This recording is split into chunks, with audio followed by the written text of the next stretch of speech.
Hey, everybody, welcome. Look, we have been talking about overcoming obstacles. We've been talking about this for 16 years. I mean, when you think about creating a show that looks at the journey and looks at success and looks at what it takes to have a dream and act it, to step in potholes, to overcome challenges that may step up, you have to be thinking about this new book and this author who is now coming to the forefront and saying, look, crosswinds, what is the adventure? What does it mean?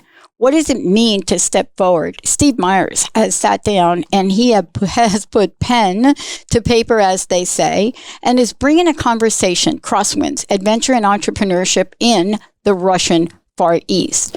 But this is a story about chasing an extraordinary dream.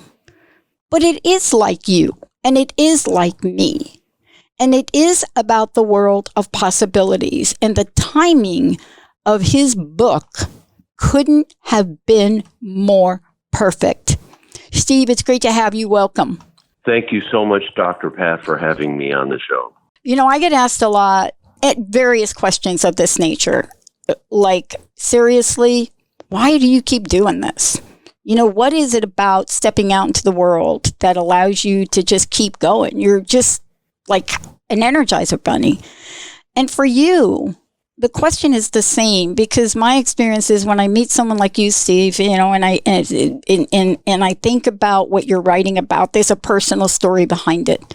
So what are some of the things you had to overcome to really catapult you to a purpose and a passion to write a book like this? It all started at the bottom of a mountain crevasse on Mount Rainier when I was 20. Since you're talking to your Seattle viewers, I was in the Air Force, based at McCord Air Force Base in Tacoma, Washington in the 1960s, and I had a horrific mountain climbing accident. Left for dead at the bottom of a mountain crevasse. It was the very definition of an unsurvivable experience, but I did survive. And what I learned from that experience really came as a huge awakening for me. I never thought, if you had been there and saw the video clip of this experience, you'd have said, well, there's no way that person can survive. Right. But the irony was, I never thought for a second I wouldn't survive. I fell 30 feet before I hit anything. I was left for dead at the bottom of that crevasse.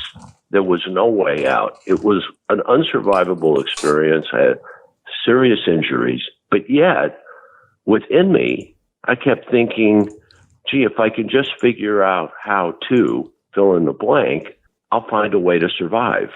Later, I became obsessed with the question of why it had not occurred to me that I wouldn't survive.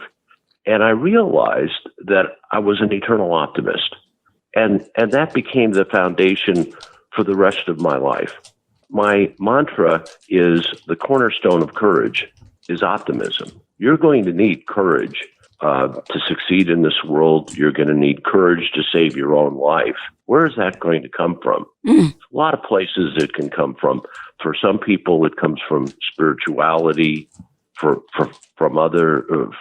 others, from compassion, perhaps patriotism. For me, it comes from optimism. I'm with you on that. And, this is really why I was so glad to talk with you, Stephen, is because when I think about stories like this, and I think about survival stories like you had, the one thing that I answer when asked that question is almost word for word what you said. There's something about optimism and possibilities that when you put them together, it is unstoppable. Can you talk to that and talk about how the book addresses the next level of what I call optimism, and that's possibilities in action? Well, my book, Crosswinds, brings the reader along with me on my journey exploring the Russian Far East at the end of the Cold War. The reader experiences what leadership and courage look and feel like in two extreme circumstances: a modern-day Lindbergh-style aviation adventure and a truly audacious world-class entrepreneurial startup. every page of the book is a study in uncertainty. Most people tell me they can't put the book down because they don't know what's going to happen next. Right. They've got to turn the page to find out what's going to happen next. There's that much uncertainty. But that's what life is, isn't it? It's a study in uncertainty and how you deal with that. Yeah. There's something in our life circle where when you're born to a single teen mom and raised in the inner city and barely graduated high school, people saying that, people are like, dude, are you talking about yourself again? And, there's something about those beginnings, and I just talked about this earlier, Steve, there's something about those beginnings that build resilience.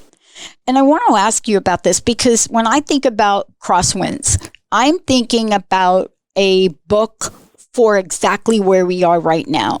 I know you didn't write this book yesterday, but seriously, this is a conversation for exactly the day and time we live in. Can you talk to the coincidence of that or not? Well, I think you're exactly right. I think these are universal themes. 2020 has turned into a case study in the world having to face up and confront what uncertainty really is about. Most people run around deluding themselves into thinking that they have control over anything.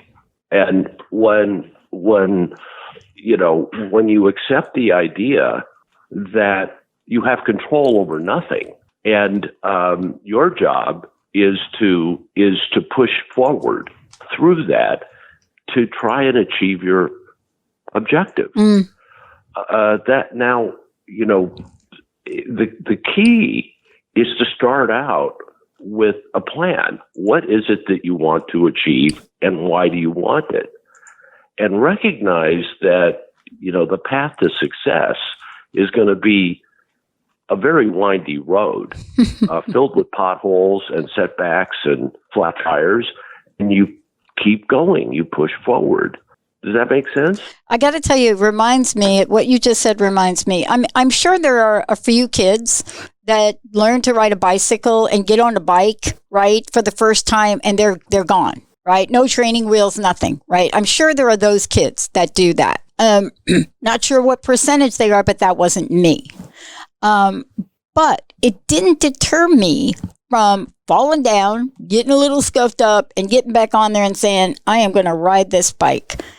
What part does passion and purpose play in that fierce determination that you showed in Survival and also the character in the book? Yeah, it's very interesting. You should mention those words because I think success is really about four things: your nature, your character, your purpose, and your processes. So think about those four things. First of all, what is our nature? And we each have to come to grips with what that nature is. Is optimism a choice, or is it part of our nature? I find that most people are not optimists. And if you're not an optimist, it doesn't mean you can't be courageous. It means you're going to have to find that courage from some other source, right? Mine comes from optimism. Yours may come from compassion. I was reading a story about a SEAL team member in Iraq who wrote a book about how his courage came from his sense of compassion. I thought that was very interesting. Yeah. Well, secondly, your character. Now, we hear a lot about character. I've always thought that character didn't mean a thing until it was tested. The reality is our character is a work in progress. We're always working to try to improve ourselves. What our core values are, how we deal with the world, how we deal with people, what is our integrity, and third, this comes to you use these two things, your nature and your character, to inform you about your life purpose.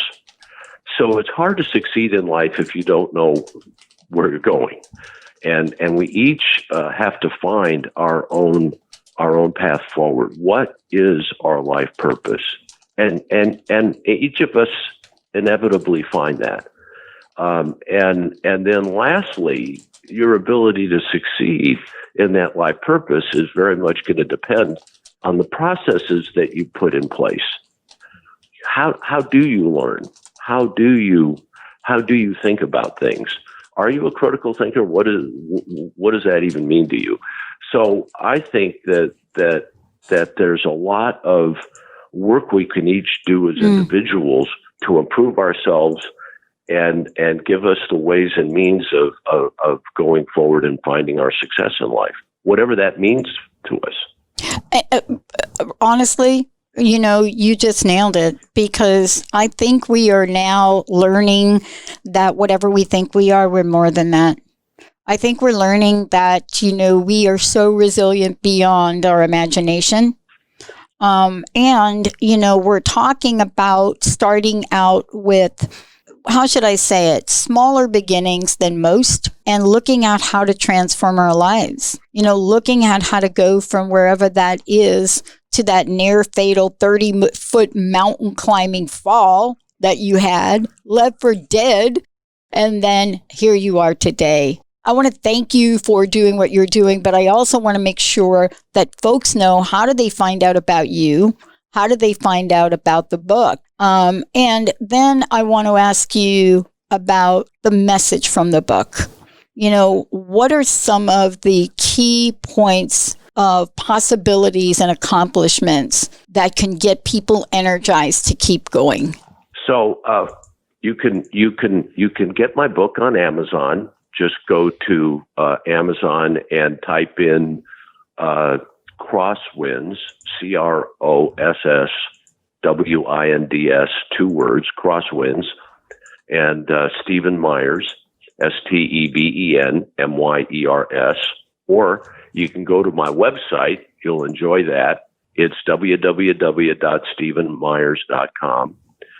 There's a cool video that you'll enjoy watching. My mainline business these days is coaching CEOs. Yeah.